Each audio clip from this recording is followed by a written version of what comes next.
Well, yeah, I guess if you found a person in Precambrian rock, maybe. Exactly, that's it, right there. But still, that's even debatable because I'm sure they can invent any mechanism they want to put that thing there. Here's the thing, Jonathan. The thing with the tusk, for instance, that's a shaky issue because it's not really like the can in the ER 1470. Like, it wasn't inside of a rock layer.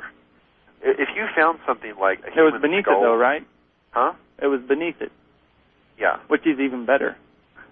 Well, but the age turned out not to be a problem, so it's not really a problem. Well, I understand that. You're going to resolve that. Talk Origins on their website says it doesn't matter what the observable data is, give us time and we will have, it's not a we might, we will have a naturalistic explanation for it.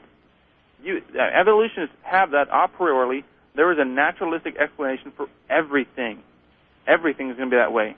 They assume that beforehand, and they will invent any story they need to, and maybe the story's true. I'm not, going to go into that. Jonathan, but maybe there are people. Sadly, I have to admit that there are people within the scientific community that are that dogmatic. I agree. I don't agree with them. Then you and I are marginalized here. We're looking at the inside. There are creationists out there who I just think are, you got to be crazy arguing this point. You can look at are you familiar with Penn and Teller? Oh, yeah, I love it. Penn and Teller's TV show that I can't say on the radio here. But they had that whole special one on creation, and I watched this, and I think they carefully and meticulously pick out the wrong creationists to put on TV. You know what's funny? I actually sort of agree with you about that. I think that episode was a little bit not their style. Well, it's going to happen. They could have done a much better job on that. It's going to happen. I mean, that's the way things go. This is how they make their money. So it's going to happen. They could have picked much more credible people and still done a very good job. They were just being lazy. Well, I think they had Dwayne Gish on there, but they cropped out much of what he said. They only got him explaining what the Bible said, and that's it, and not the scientific reasons why he believes it. Yeah, well, that's a whole other thing. But here's an example of what I mean about creation science, right? So if you found a human fossil, like a skull of a human, with a trilobite in its mouth in Cambrian rock, and the skull was completely fossilized. It was rock. Which is probably impossible, given all the skulls we found today. I don't know why you say that. You look at the vast majority of scientific fossil findings; they're really scarce in their nature. You look at Pakicetus, for example. They just found when they first found it in '83, I believe it was Gingrich who found it. They just found a few pieces of the skull. There was no postcranial skeletal structures found.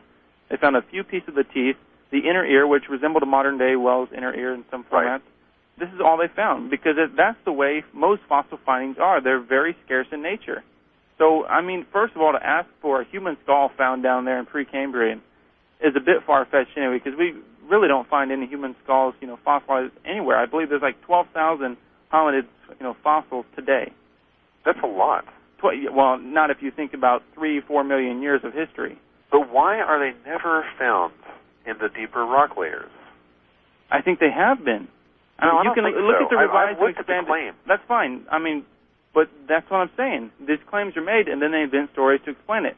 For instance, the revised and expanded Bones of Contention book by Marvin Lubenow, he has several examples of these where they found morphologically similar bones in deeper pre-hominid or pre-Homo sapien rock layers that shouldn't have been there. And so instead of attributing them to people, modern-day people, they say these must be fragments of Australopithecines. That's what they do.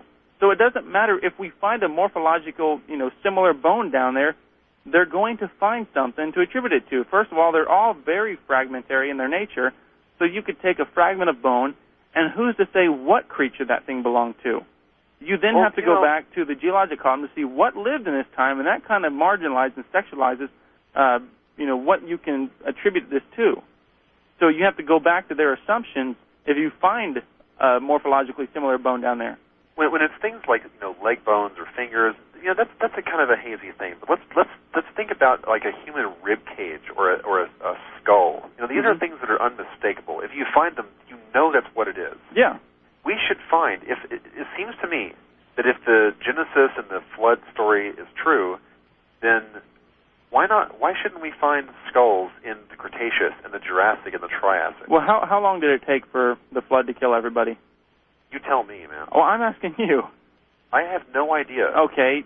It rained for 40 days and 40 nights, supposedly, and then... And the water continued to rise for about... Yeah. It, rise for a lot longer than that. it probably took a while to kill everybody. Humans, and I know you're going to say this is just making up some story, which is what I think evolutionists do, but humans are not some static subject to test. They're very dynamic people. They're going to fight. They're going to make boats. They're going to do this type of stuff. They're going to swim. They're going to, I mean, you know this, man. If we did that, if we took, 250,000 people, put them in Mesopotamia or something like that, and just completely flooded it, they're not all just going to sit there and wait for a turbidity current to come by and swallow them. They're not going to do that. No, but surely some of them would be killed. Quite a few should be killed, and they would fall immediately down into the bottom layers. If we assume, well, you still have to figure out the whole, is it, moving water or whatever is developing this, because in moving water, of course, the lower layer is not always the oldest. You're thinking of, a static deposition there, because it's not always the same in moving water. But second of all, if we assume that there was, a million people, a billion people, well, that is a billion people on the Earth at the time of the flood. Now, the Earth is pretty huge. I mean, what is it? How wide around is it? 24,000 miles, roughly. 24,000 miles. And if we say, out of this million, 10% of them, not even 10, we'll probably say 5%, 10% of the people, were not able to swim and all that good stuff. How many fossils is that, or how many people is that? And still, that doesn't necessarily mean that all those people are going to be fossilized. They could have been ripped to shreds by some of these things. Who knows?